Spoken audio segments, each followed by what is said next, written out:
जनाब बिलावल भुट्टो जरदारी साहब। बिस्मिल्लाहिर्रहमानिर्रहीम। जनाब स्पीकर, आप इस वक्त ना सिर्फ तौहीन अदालत कर रहे हो मगर आइन शिकनी भी बेखुद मुलविस हो रहे हो। अदालत ने 5 रुकनी बेंच ने ऑर्डर सुनाया और आज हमने इसी ऑर्डर ऑफ द डे के अलावा किसी एजेंडा आइटम को आप नहीं उठा सकते थे, मगर ना सिर्फ आपने ये किया मगर आपसे पहले स्पीकर साहब से किया। 3 अप्रैल पे इनके वजीर ने सिर्फ वजीर आजम पाकिस्तान, सदर पाकिस्तान और डिप्टी स्पीकर में को आइन शिकनी में फंसा दिया था। आज का ये कोशिश की वजह से ना सिर्फ वो लोग मगर स्पीकर नेशनल असेंबली और आप खुद इन जराइम में आप मुलव्विस हो। मैं आपसे मैं मुकम्मल करूंगा। बिलावल भुट्टो साहब, आपसे मुतालबा करता हूं, कोर्ट का एहतराम हम पे लाजिम है, लेकिन कोर्ट पार्लियामेंट के डोमेन में इंटरवीन नहीं कर सकता और पार्लियामेंट कोर्ट माजी में डोमेन में इंटरवीन नहीं कर सकता। एजेंडा जो है वो बेसिकली स्पीकर का और नेशनल असेंबली का गवर्नमेंट का होता है, लेकिन हमने ट्रू स्पिरिट के साथ इसको माना है। ये फैसला किया, आपको पाबंद किया और आप तौहीन अदालत करते हुए खुद भी नाअहल होंगे। ये पाकिस्तान की तारीख में पहली बार नहीं है कि स्पीकर का रूलिंग को अदालत ने बाहर फेंका है। आपसे पहले भी एक स्पीकर साहिबा उसी कुर्सी पर बैठी थी, उसने एक फैसला सुनाया और आज खुद नोटिस लेते हुए उस फैसला को साइड कर दिया। एक बार फिर यह हिदायत आया है, यह हुक्म आया है, अदालत ने यह फैसला सुना दिया है कि आपने आज 3 अप्रैल का कार्रवाई मुकम्मल करना है, वोटिंग करना है। आपका कप्तान भाग रहा है, भागते भागते तौहीन अदालत कर रहा है, भागते भागते आइन शिकनी कर रहे हैं। अगर आप इस जराइम में खुद मुलव्वस होना चाहते हो तो आपकी मर्जी, मगर मैंने बहुत ही पहले वार्न किया था वजीर आजम साहब को कि ये जो साहब मुझसे पहले तकरीर कर रहा था उससे बच के रहे, वरना वो उसको फंसाएगा और उसी ने इसको फंसाया है। जनाब स्पीकर, अदालत के ऑर्डर पे अमल करो और वोटिंग करो। अगर आप आज का एजेंडा पर नहीं आते हो तो आपको आज से मालूम होना चाहिए पूरा ऑपोजिशन भी यहां से नहीं जा रहे हैं और अदालत इधर ही है। हम अपना आईनी हकूक आपसे छीनेंगे। ये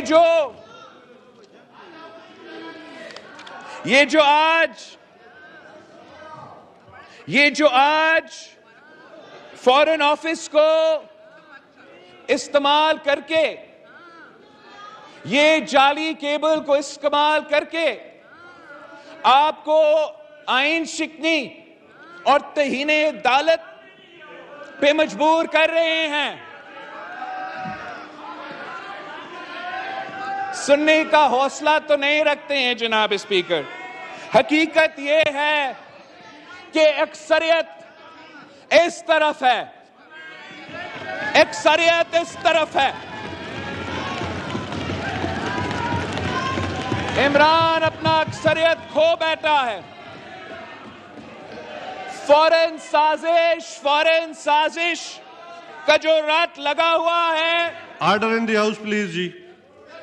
ये एजेंडा का हट के मौकिफ है। इस पे अगर डिबेट करवाना है, हम 100 दिन के लिए डिबेट कर सकते हैं, मगर आप वोट करवाएं, अदालत का हुक्म मानो। ये इतने सारे झूठ है, इसकी कहानी में मैं कितना आपके सामने लेकर आए। सबसे पहले झूठ ये है कि 7 मार्च को ये कहानी, ये बात हुआ और 8 मार्च को हमारा अदम एतमाद यहां जमा हुआ। जनाब चेयरमैन, अमेरिका में और पाकिस्तान में टाइम डिफरेंस है। अगर वहां 7 मार्च है तो यहां 8 मार्च है। तो मगर उनके बकौल उसी वक्त जब कॉन्वर्सेशन जारी था, उसी वक्त हमने अदम एतमाद पेश किया। जनाब स्पीकर, जो भी इमरान साहब को ये एडवाइस दे रहे हैं, मैं उनको जानता हूं, उनको पहचानता हूं, और ये खान साहब का नहीं, वो अपने लिए सोच रहे हैं और खान साहब को फंसाएंगे। हमारा पहले से इरादा था कि जब इमरान खान वजीर आजम सिलेक्ट नहीं रहता तो हमारा और वजीर आजम इमरान खान के दरमियान कोई एतराजात नहीं होते, मगर जिस बुज़दिलाना तरीके से कप्तान इस मैदान से भागा, आज भी मौजूद नहीं है, आज भी अपना दिफा नहीं कर सकता है, अपना मौकिफ सामने नहीं रख सकते हैं।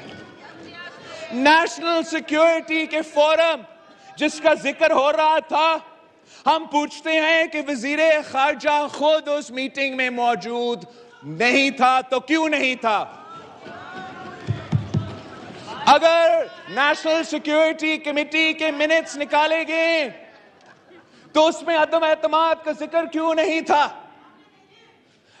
उस स्टेटमेंट में ना सिर्फ अदम एतमाद का जिक्र नहीं था, वो एक आम सा फैसला लिया गया कि हमने सिर्फ डिमार्च करना है। जनाब स्पीकर, अगर पाकिस्तान के खिलाफ कोई साजिश 7 मार्च या 7 मार्च से पहले हो रहा था तो उसी वक्त उनका गैरत जागना चाहिए था, उसी वक्त उनका मुहब्बे वतन होने का सबूत सामने आना था, उसी वक्त वो कहते, अपने इत्तेहादियों को कहते कि हमें ना छोड़े, एक साजिश का हिस्सा ना बने। हमें कहते हैं अदम एतमाद नहीं लेकर आए, एक साजिश का हिस्सा ना बने, मगर इनको सिर्फ इस साजिश का ख्याल आया जब वो अपना अक्सरियत खो बैठे थे। 27 मार्च को जब जमहूरी वतन पार्टी का बुख्ती साहब ने अनाउंस किया था तो उनको पता था कि उनका गेम खत्म हो चुका है। अब ये जो लड़ाई है, ये पीटीआई और पीपल्स पार्टी का लड़ाई नहीं है, ये पीडीएम और पीटीआई का लड़ाई नहीं है, ये लड़ाई जमहूरियत के चाहने वाले और गैर जमहूरी लोगों के दरमियान है। ये लड़ाई वो जिम्मेदार शख्सियत जो गैर जानिबदार रहना चाहते हैं, जो एपॉलिटिकल रहना चाहते हैं, जो न्यूट्रल रहना चाहते हैं,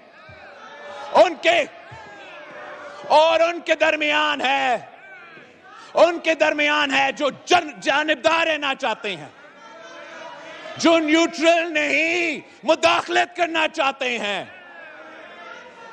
असल साजिश ये है कि खान साहब साफ और शफाफ इलेक्शन से डरता है। इमरान को मालूम है कि साफ और शफाफ इलेक्शंस हुए तो जैसे सारे के सारे बाय इलेक्शंस में ये सारे जमातें ने इनको शिकस्त दिलवाया था, तो साफ और शफाफ इलेक्शंस में भी शिकस्त होगा। उनका ये साजिश है कि हम तो अदम एतमाद को वोट नहीं होने देंगे। स्पीकर को कुर्बानी का बकरा बनाना है तो बनाते हैं, चेयरमैन साहब को कुर्बानी का बकरा बनाना है तो बनाते हैं, मगर एक तो और दिन के लिए हम कुर्सी पे चिपक के बैठते हैं। इनका ये साजिश है कि या सिलेक्शंस का रिपीट हो, इलेक्टोरल रिफॉर्म्स के बगैर इलेक्शंस हो, या हम इतना बहरान पैदा करें, इतना तमाशा पैदा करें और आमरीत सामने आए, मिलिट्री रूल हो, डेमोक्रेसी का खात्मा हो। इसलिए जमहूरियत के मौजूदगी में साफ और शफाफ इलेक्शंस होते हुए इमरान खान का सियासत नहीं बचता। वो 100 कोशिशें करे, 100 कोशिशें करे, ये भुट्टो नहीं बन सकता। 1000 कोशिशें करे, ये सियासी शहीद नहीं बन सकता।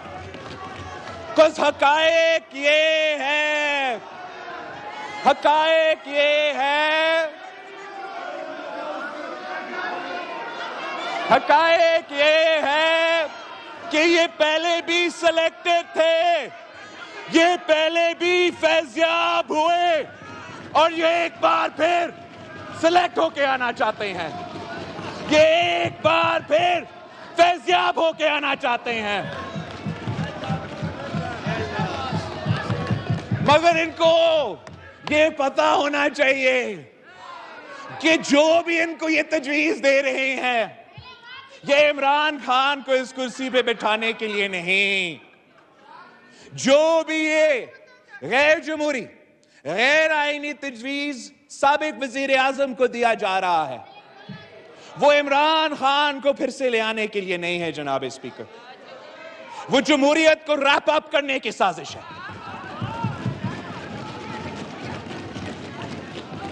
इस इस्लामी वफाकी जमहूरी आइन का खात्मा का साजिश है जनाब स्पीकर। बच्चा बच्चा जानते हैं कि अगर ये सिलेक्ट हुआ तो क्यों सिलेक्ट हुआ। सिलेक्ट हुआ तो 18वीं तरमीम का खात्मा करने के लिए सिलेक्ट किया गया। सिलेक्ट हुआ तो सूबे के हकूक पे डाके मारने के लिए सिलेक्ट हुआ। सिलेक्ट हुआ तो इतना बड़ा मुआशी बहरान पैदा किया गया कि आज रमजान के महीना है, लेकिन आम पाकिस्तानी अपने खानदान को ना सहरी ना इफ्तार खिला सकते हैं। मुआशी बहरान जो पैदा किया गया इतना तारीखी है कि हर पाकिस्तानी आजाब में है। ना अपना बुजुर्गों का ख्याल रख सकते हैं, ना अपने नौजवानों को स्कूल भेज सकते हैं, ना वो नौजवान अपना तालीम हासिल करके रोजगार ले सकते हैं, ना काश्तकार, ना किसान, ना हारी को अपना फसल की कीमत मिल रहा है, ना मजदूर को, ना मेहनत कश को अपना मेहनत का सिला मिल रहा है। इनको ये सब कुछ मालूम है। साजिश तो ये है, साजिश इमरान का साजिश है कि अवाम का पेट पे डाका मारो, अवाम का जेब पे डाका मारो, अवाम को बेवकूफ बनाने की कोशिश करो। आमरीत आना है तो आमरीत आए, मगर कप्तान अपना जिद पे अड़ा हुआ है, अपना जात से आगे नहीं देख सकता। आप पे फर्ज है कि आप अदालत का हुक्म माने। हम ये जिद्दोजहद इसलिए नहीं लड़ रहे कि हमने सिर्फ शहबाज शरीफ साहब को वजीर आजम बनाना है। हम ये जिद्दोजहद इसलिए कर रहे हैं कि बहुत रास्ते थे इस वजीर आजम को उठा के बाहर फेंकने के लिए। अगर हम चाहते थे तो हम भी जानते थे कि कैसे खटखटाना है गेट नंबर 4 को। अगर हम चाहते थे तो इसी अदालत से इसको नाअहल करवा सकते थे। अगर हम चाहते थे तो इनकी तरह धन्ना खेल सकते थे। मगर हमारा कोशिश ये था कि ना सिर्फ हमने इसको हटाना है, मगर हटाना है तो हम सिर्फ और सिर्फ जमहूरी ऑप्शन इस्तेमाल करेंगे। और एक ही जमहूरी ऑप्शन है जनाब स्पीकर, यही तरीका है। This is the only legal, constitutional and democratic means to dismiss a government. आज अगर हम आपके खिलाफ इसमें कामयाब होंगे तो फिर जब आप एहतजाज कर रहे हो हमारे खिलाफ, जब वजीर आजम, मौजूदा वजीर आजम लीडर ऑफ द हाउस का कुर्सी पे बैठता है, तो उसको फिर कोई धरना शरना नहीं धरना पड़ेगा, इसको किसी पाशा को तलाश नहीं करना पड़ेगा, उसको सिर्फ जमहूरी हथियार अपना के अदम एतमाद हमारे खिलाफ ले आना पड़ेगा। ये जो नेशनल असेंबली है, ये ना मेरा है, ना इमरान खान का है, ना शहबाज शरीफ साहब का है, ये पाकिस्तान के अवाम का है। मगर मैं इसलिए हम इतना पैशनेटली इसका दिफा करते हैं कि मैंने अपना पहला तकरीर में भी कहा था जनाब स्पीकर कि इस बिल्डिंग का संगे बुनियाद शहीद जुल्फिकार अली भुट्टो ने रखा था। इस आइन का बुनियाद शहीद जुल्फिकार अली भुट्टो, यहां बैठने वाले जो मेंबरान हैं उनके बुजुर्गों ने रखा था। इस आइन में हमारा कारकुनों के, हमारा क़ियादत का, पाकिस्तान के शहरियों का खून पसीना है। हम किसी को इस आइन के खिलाफ जो भी साजिशें हो रहे हैं, कोई साजिश कामयाब नहीं होने देंगे। ये ज़मीर फरोशी की बात कर रहे हैं जनाब स्पीकर, मैं आपको बताता हूं कि ये जो 90% शक्लें हैं साबिक ट्रेजरी बेंचेस पे, ये पूरा जिंदगी लौटे ही रहे हैं। अब वो हमें बताए, जब खारजा फॉरेन मिनिस्टर पहली दफा पार्टी तब्दील कर रहा था तो उसने कितना पैसा लिया पार्टी को तब्दील करने के लिए, दूसरा दफा तब्दील किया तो कितना प्राइस था, उसको जमीन बेचने का कितना कीमत था, और तीसरा दफा जब तीसरे दफा अपना जमीन बेच रहा था तो कीमत क्या था।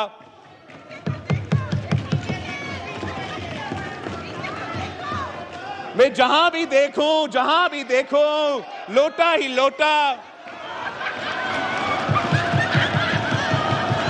तो जनाब स्पीकर हमारे तरफ आए, जमीर जाग जाए तो लोटा, उनका हो तो इलेक्टेबल, उनकी तरफ जाए तो जमीर जाग जाए, यहां आए तो जमीर बिक जाए।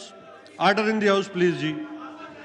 जनाब स्पीकर, ये लोग जो ऑपोजिशन के बेंचेस में शामिल हुए और कुछ जो उधर रहते हैं मगर अभी तक नहीं आ रहे हैं, वो जबरदस्ती पीटीआई में शामिल किए गए।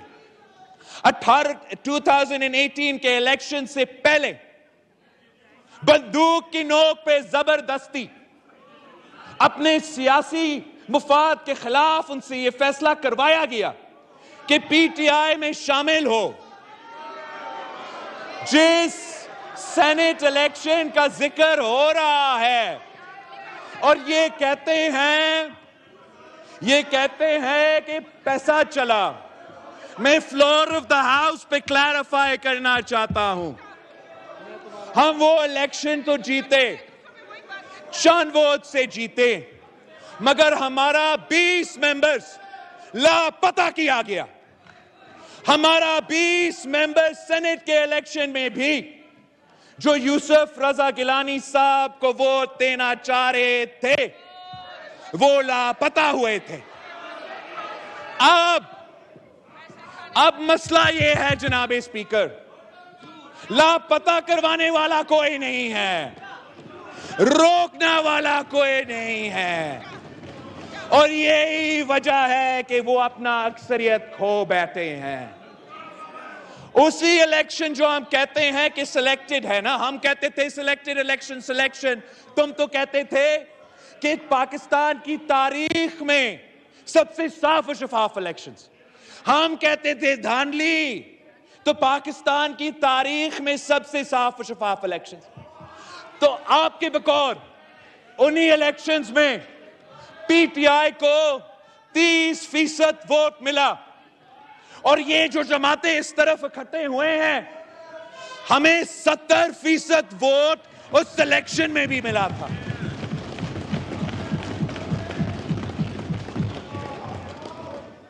ये मुकाबला से क्यों भागते जनाब स्पीकर?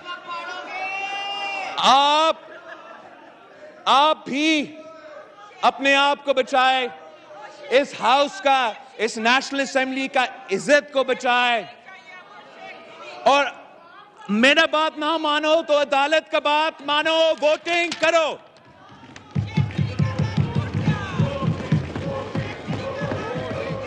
आप because today is now once again the 7th day of the no confidence motion. 3rd April was the 7th day. जहां वोटिंग आइन के तहत होना था, आप लोगों ने आइन शिकनी करते हुए वो वोटिंग नहीं होने दिया। आज अगर वोटिंग नहीं होता है तो एक बार फिर आइन शिकनी होगा, उसके साथ साथ तौहीने अदालत होगा। हमारा कोई मसला नहीं है। हम आते हुए अपना लॉन्ग मार्च करते हुए, अदम एतमाद का जिद्दोजहद करते हुए बार बार उनको कहते रहे थे कि हम अदम एतमाद लेकर आ रहे हैं। हमने जब पीडीएम का बैठक सितंबर 2020 में हुआ, तब भी हमने अपना एक्शन प्लान में अदम एतमाद का जिक्र था। क्या उस वक्त कोई फौरन साजिश हो रहा था? क्या उस वक्त यूक्रेन और रूस के दरमियान कोई झगड़ा था? फिर हमें पूरा साल उसी जद्दोजहद में रहे, सेनेट इलेक्शन के बाद भी उसी जद्दोजहद में रहे, और जनवरी ऑफ दिस ईयर, इस जनवरी पे 5 जनवरी पे लाहौर में पाकिस्तान पीपल्स पार्टी का सीसी होता है, और उस सीसी के फैसले के नतीजे में हम कहते हैं कि हम लॉन्ग मार्च कर रहे हैं, अवामी मार्च कर रहे हैं। आप हमारा पहुंचने से पहले इस्तीफा दो, हमारा पहुंचने से पहले इस हाउस को डिसॉल्व करो और हमारा मुकाबला करो, वरना हम अदम एतमाद लेकर आ रहे हैं। और हम इसलिए समझते हैं कि अदम एतमाद जरूरी है कि हमने इलेक्टोरल रिफॉर्म्स करना है। आप लोगों ने हमसे ना इनपुट लिया, ना आपने अपने एलाई से कंसेंसस बनाया। यक तरफा इलेक्शन रिफॉर्म्स, जो एक और सिलेक्शन का तैयारी था, यही फर्क है हम में और उनमें। हम चाहते हैं कि जो 2018 का सिलेक्शन हुआ, वो मुतनाज़ा इश्यूज को हम हल करें। इसलिए ये इमरान जिसने वादा किया था कि हम 2 नहीं 1 पाकिस्तान बनाएंगे, इसने जगह जगह 2 पाकिस्तान बना दिया है जनाब स्पीकर। इस हाउस को डिवाइड किया है, हमारा अदलिया को डिवाइड किया है, हमारा एस्टैब्लिशमेंट को डिवाइड किया है, पूरा पाकिस्तान को डिवाइड किया है। और वक्त आ गया है कि हमें पाकिस्तान को जोड़ना है ताकि हम आगे बढ़ सकते हैं। पाकिस्तान को जोड़ के साफ शफाफ इलेक्शंस की तरफ जाना पड़ेगा, और जिसको भी मैंडेट मिलेगा साफ शफाफ इलेक्शंस के नतीजे में सब उसको मानेंगे। उसके दरमियान में अगर कोई रुकावट है, वो लोग हैं जो आइन शिकनी कर रहे हैं, जो तौहीने अदालत कर रहे हैं, जो एनएससी का झूठा लेटर को आपके सामने लहरा रहे हैं।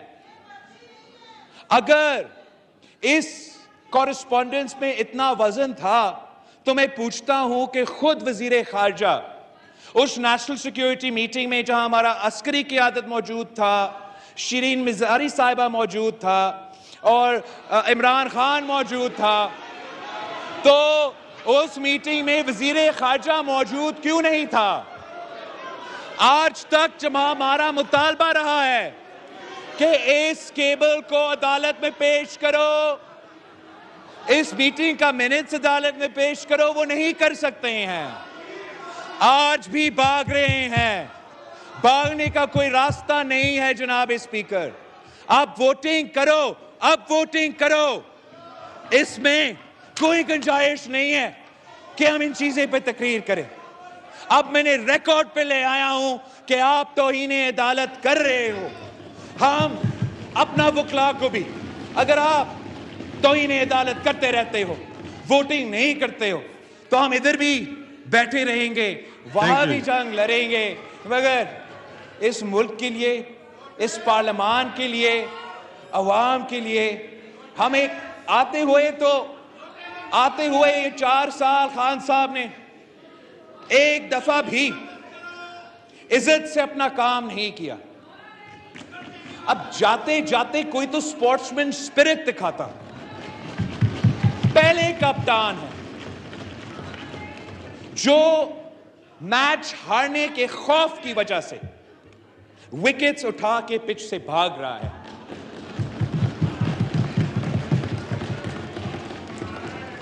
आप अगर इस जुर्म में मुलविस होना चाहते हैं, अगर स्पीकर साहब इस जुर्म में मुलविस होना चाहते हैं, तो वो आपकी मर्जी।